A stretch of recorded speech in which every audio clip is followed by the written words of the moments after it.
Good morning to all. Last class లో joule Thomson effect గురించి discuss చేసామండి.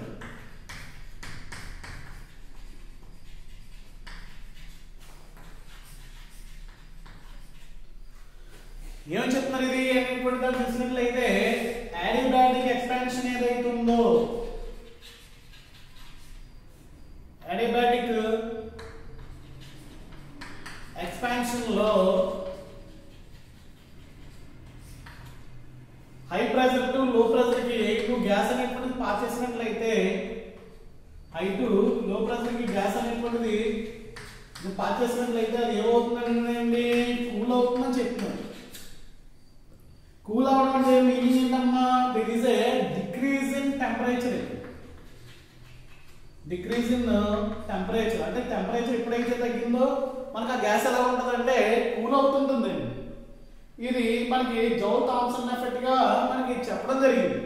ఈ ఫైనల్ కంక్లూజన్ లో మనకి ఏమొచ్చిందంటే reaction first and reaction final ఆ డెల్టా హెచ్లో వచ్చినటువంటి చేంజ్ హెచ్లో వచ్చినటువంటి చేంజ్ సేమ్ అయింది.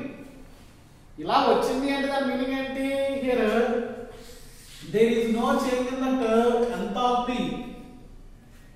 ఎంథాల్పీ అనేటువంటిది ఏదైతుందో అది మారలేదని వచ్చిందండి. అంటే అందువల్ల జౌల్ థామ్సన్ ఎఫెక్ట్ లో చూసినట్లయితే ఇది ఐసో ఎంథాల్పిక్ ప్రాసెస్ అని చెప్పుకున్నాం. ఐసో ఎంథాల్పిక్ ప్రాసెస్ అని మాట్లాడాం. ఇదంతా కూడా జౌల్ థామ్సన్ సంబంధించినటువంటి విషయం. దెన్ దాని తర్వాత జౌల్ థామ్సన్ కోఎఫిషియంట్ అనేటువంటి దాని గురించి డిస్కస్ చేయాలి. దీన్ని ఎలా చెప్తాం అనేటువంటి దాన్ని చూద్దాం.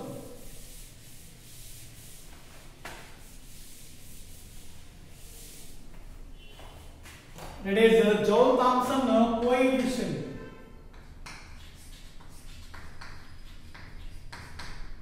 Here Joule Thomson coefficient is defined as the it is defined as the change in the temperature, change in the number of degrees of temperature,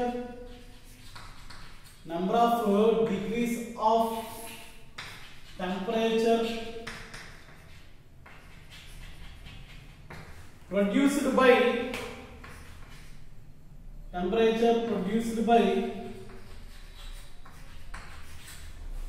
atmospheric pressure,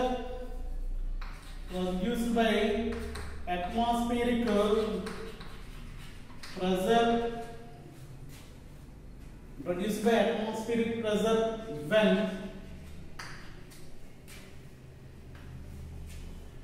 when gas expands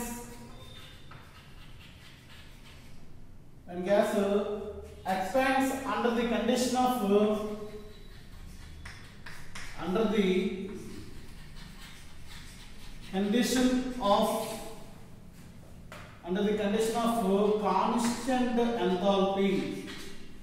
constant enthalpy. Here the definition of this one is like this. It is when gas expands adiabatically at constant enthalpy, there is a change in the degree of temperature produced by atmospheric pressure. అంటే దీని అర్థం ఏంటమ్మా, ఇక్కడ నేను చూసినట్లయితే adiabatic expansion లో ఇక్కడ constant enthalpy దగ్గర దాని యొక్క టెంపరేచర్ లో వచ్చినటువంటి చేంజ్ అంట. ఆ టెంపరేచర్ ఏంటి, డిగ్రీస్ లో చేంజ్ వస్తుంది.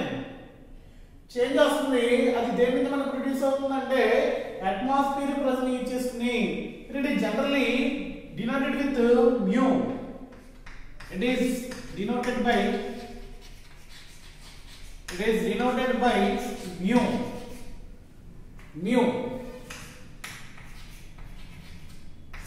అనేటువంటి దాన్ని ఇండికేట్ చేస్తామండి. దీన్ని మ్యాథమెటికల్ గా ఎలా చెప్పొచ్చు అనేటువంటి దాన్ని చూసినట్లయితే here mu is equal to, that means Joule Thomson coefficient equal to, here these in this definition three parameters are there. What are they? one is temperature, other one is pressure, and the final one is at constant enthalpy. There is a linkage like this, that is dt by dp at a constant enthalpy. This is the mathematical relationship between temperature, pressure with respect to constant enthalpy. ఇది దీనికి mathematical గా ఉన్నటువంటి definition ఏదైతే ఉందో అది ఈ రకంగా ఉంటుంది. మనం అర్థమవుతుంది కదా, జౌల్ థామ్సన్ కోఎఫిషియంట్ అంటే దీన్ని ఎలా డిఫైన్ చేస్తామంటే అంటే గ్యాస్ అనేటువంటిది ఎక్స్పాండ్స్ అవుతుంది. ఎక్కడ యాడియాబాటికల్ గా అవుతుంది. ఇది రాసుకున్న పర్లేదు, రాసుకుపోయిన పర్లేదు. ఎక్స్పాండ్స్ యాడియాబాటికల్లీ.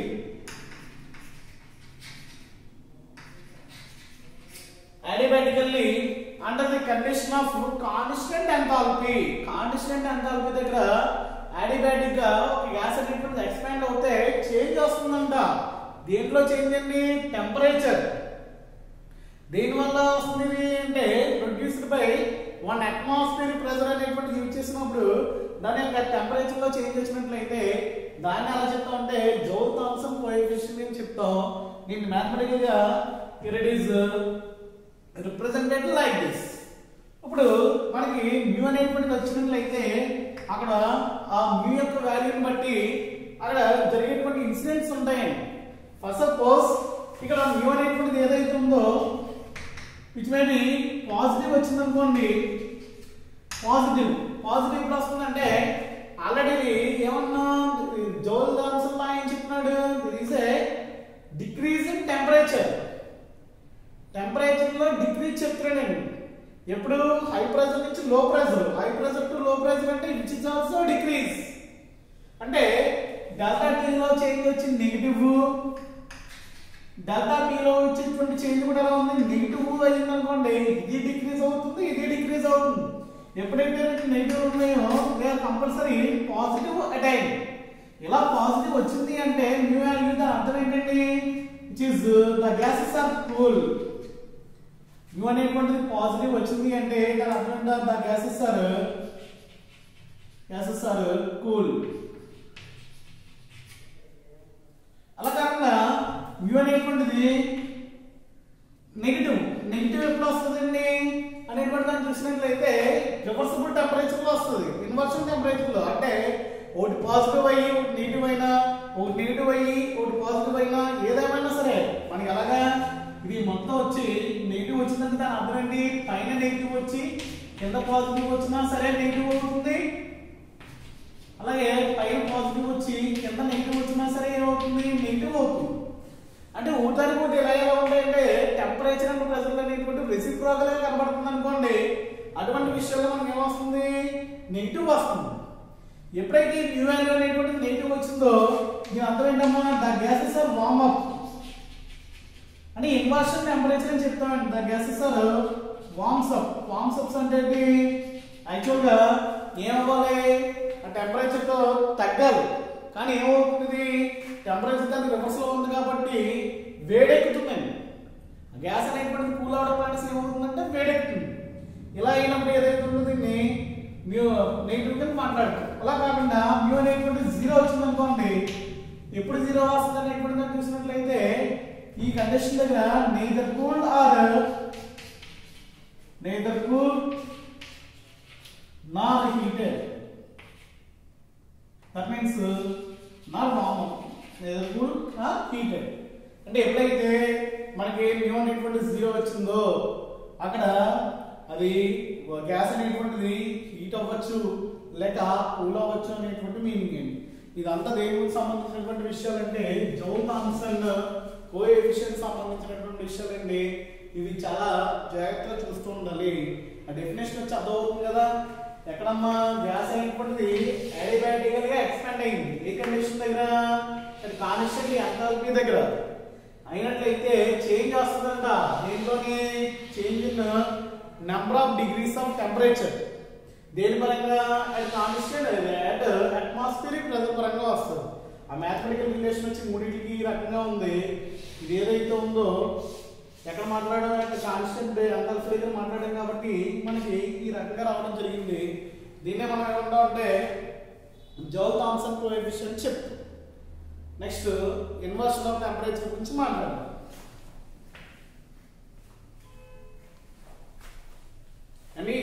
చూసుకోండి, రాయాలండి. ఇది ఒకసారి చూసుకుని ఆ నోట్స్ లో నోట్ చేయండి.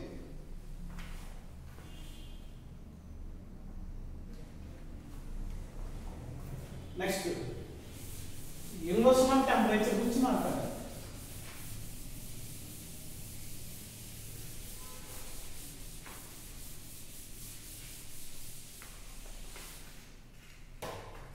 Inversion temperature, inversion of temperature. ఇక్కడ సింపుల్ గా టెంపరేచర్ వేరియేషన్ కదా. ఇన్వర్షన్ టెంపరేచర్ అంటే దీన్ని డెఫినిషన్ వైజ్ మాట్లాడినట్లయితే ఏ విధంగా ఉంటుందో చూసినట్లయితే the temperature at which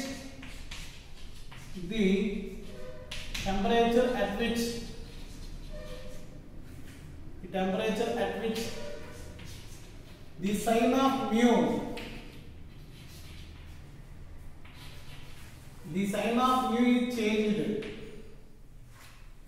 is changes is called inversion of temperature.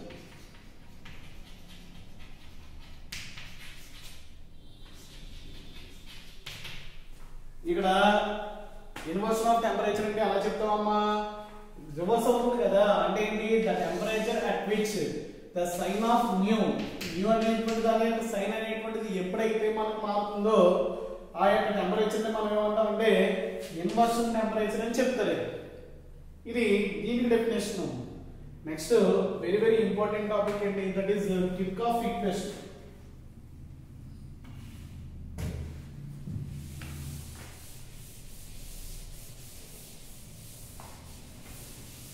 Next, Kirchhoff equation. Kirchhoff's equation. అసలు కిర్చాఫ్ ఈక్వేషన్ అనేటువంటి దేని గురించి మాట్లాడదా చూద్దాం. దేని గురించి మాట్లాడుతుంది అనేటువంటి చూసినప్పుడు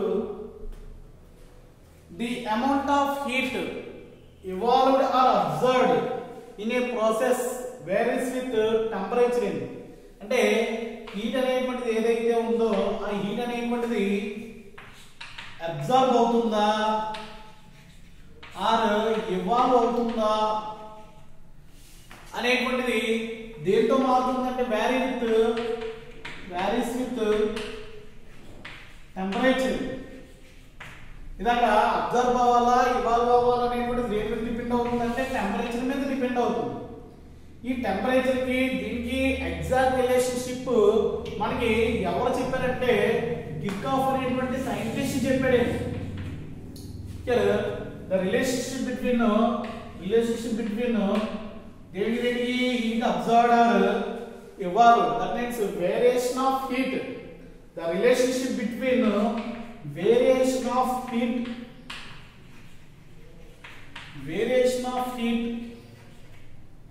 with temperature, variation of heat with temperature కి సంబంధించి ఒక ఈక్వేషన్ ఉండడం జరిగిందండి. ఆ ఈక్వేషన్ ని మనం ఏమంటామంటే కిర్చాఫ్ ఈక్వేషన్ అని చెప్తారు. కిర్చాఫ్ ఈక్వేషన్ అని చెప్తాం. ఆ ఈక్వేషన్ ఎలా రప్పిస్తాం, అసలు ఈక్వేషన్ లో ఏం మాట్లాడుతున్నారు అనేటువంటి దాన్ని చూద్దాం. ఈక్వేషన్ లో ఏం మాట్లాడతారండి, ఆ హీట్ ఎనర్జీస్ ఏవైతే ఉన్నాయో ఈ హీట్ కి టెంపరేచర్ కి సంబంధించినటువంటి విషయాల గురించి మనకి ఇక్కడ డిస్కస్ చేయడం జరిగింది. అవి ఏంటనేటువంటి చూసినప్పుడు ఒక రియాక్షన్ తీసుకుందామండి. అండి ఒక రియాక్షన్ సెలెక్ట్ చేసుకుందాం. ఒక రియాక్షన్ ఎలా ఉంది అంటే it is A gives rise to B అనేటువంటిది ఉంది. ఇవి reactants, they are products. Reactants and products. దీనికి సంబంధించి ఎంథాల్పీ వచ్చి H అనుకుందో, దీనికి సంబంధించి ఎంథాల్పీ వచ్చి HB అనుకుంది. ఎంథాల్పీలో వచ్చినటువంటి చేంజ్ ఏదైతే ఉందో డెల్టా H ఈక్వల్ ఏమవుతుంది, HA మైనస్ HB అయిందండి. HA మైనస్ HB అయింది. ఇక్కడ మనకి ఆల్రెడీ CP-CV రిలేషన్ లో మనకు తెలిసింది ఏంటది అనేటువంటి చూసినట్లయితే CP equal to at constant pressure దగ్గర heat capacity delta H by delta T ఉందండి. ఇప్పుడు దీన్ని బట్టి మనకి ఏవైతే ఉన్నాయో ఎలా అవుతాయంటే ఫోర్ హెచ్ఏ ఈక్వల్ టు ఏమవుతుందంటే that means delta HA by delta T అనేటువంటిది ఏదైతే ఉందో దీనికి సమానం అవుతుందంటే CP A and delta HB by delta T. It is nothing but DT అని కూడా రాసేస్తానండి.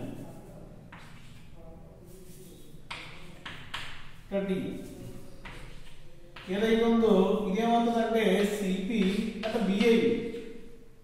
ఇప్పుడు ఇది ఎన్నో తీసుకొచ్చి దీంట్లో సబ్స్టిట్యూట్ చేసినట్లయితే అది ఎలా ఉంటుందో చూడండి.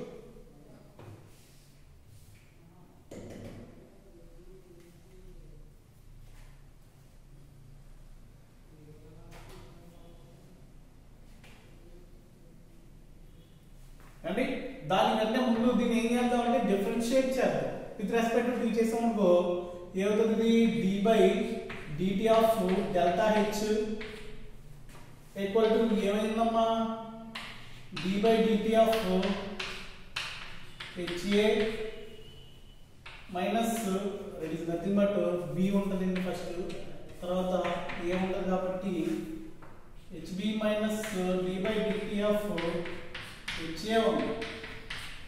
ఇవేవైతే ఉన్నాయో మనకి ఈ 1 2 దీంట్లో సబ్స్టిట్యూట్ చేసినట్లయితే 1 2 కలిపి ఈక్వేషన్ లో సబ్స్టిట్యూట్ చేసినట్లయితే ఇది ఎలా చేంజ్ అయ్యింది ఇట్ ఈస్ నథింగ్ బట్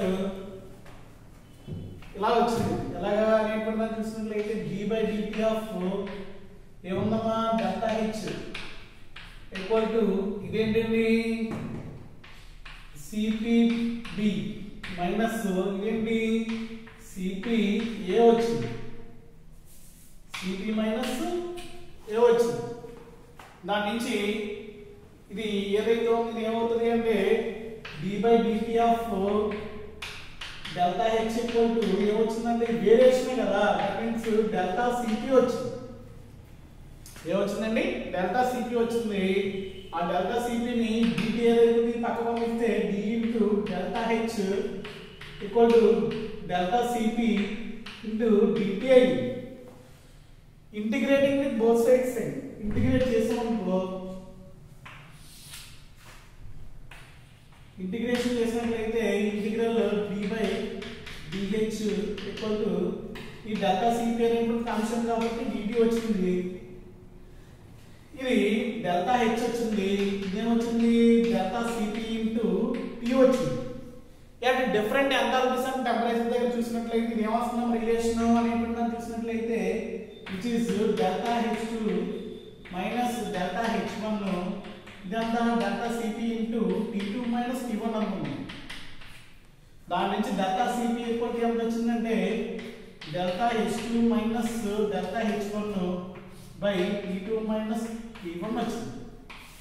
ఇది హీట్ కెపాసిటీకి టెంపరేచర్కి ఉన్నటువంటి రిలేషన్. ఎప్పుడు వాటి యొక్క హీట్ కెపాసిటీ తెలిస్తే హీట్ ఏవైతే ఉన్నాయి ఎంథాల్పీలు ఏవైతే ఉన్నాయో అవి కూడా ఇచ్చినట్లయితే హీట్ అనేటువంటిది మనం క్యాలిక్యులేట్ చేయడానికి ఫార్ములా.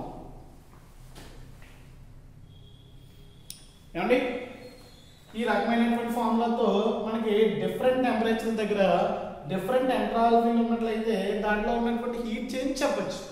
అదే రకంగా మనకి సిపి అంటే ఇది, అదే సిబి అంటే ఎంథాల్పీలో వచ్చినటువంటి చేంజ్. ఇక్కడ సిబి అంటే ఇంటర్నల్ ఎనర్జీలో వచ్చినటువంటి చేంజ్ కాబట్టి ఈ యొక్క డెల్టా సిబి ఉందనుకోండి అంటే హీట్ కెపాసిటీ కాన్స్టెంట్ వాల్యూమ్ దగ్గర సేమ్ ఇదే రకంగా చేసినట్లయితే ఇదేమవుతుందంటే ఇట్ ఈస్ ఇంటర్నల్ ఎనర్జీ అవుతుంది డెల్టా ఈ minus delta ఈ1 by T two minus టీ1 అయింది.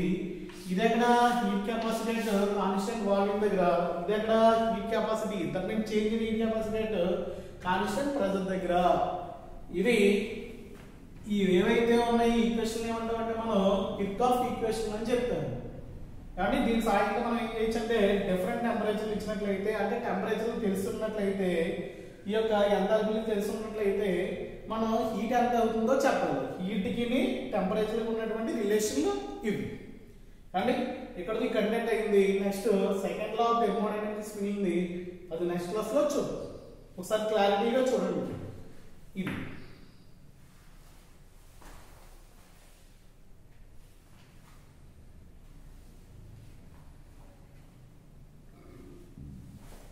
ఇది ఇక్కడ వేసుకుంటే మీకు ప్రాబ్లం ఉంది. ఇక్కడ దీని మీద వేసుకున్నాం, దీని పైన dt h d/dt of hv minus d/dt of ha.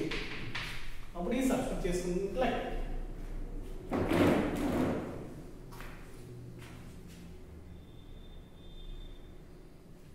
మీకు అర్థం అవడానికి ఇది ఏదైతే ఉందో దీన్ని ఇక్కడ ప్లే చేసింది అంతే. డెరివేషన్ మీకు క్లారిటీగా ఉందండి.